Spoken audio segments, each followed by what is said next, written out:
Belum lama ini, seorang pengamen tunanetra viral di media sosial. Dirinya memiliki suara yang dinilai cukup merdu layaknya penyanyi profesional.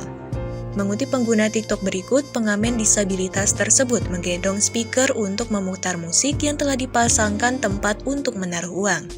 Kedua tangannya masing-masing memegang mikrofon dan tongkat untuk membantu dirinya dalam berjalan. Suaranya yang dinilai candu pun menjadi sorotan pengunjung di sepanjang jalan.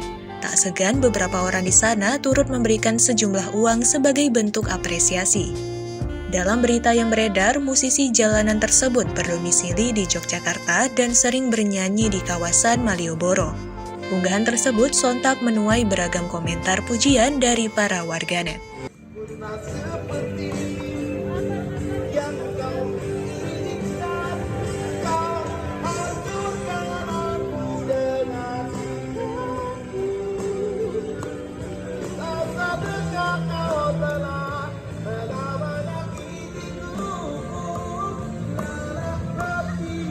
Terima kasih sudah nonton.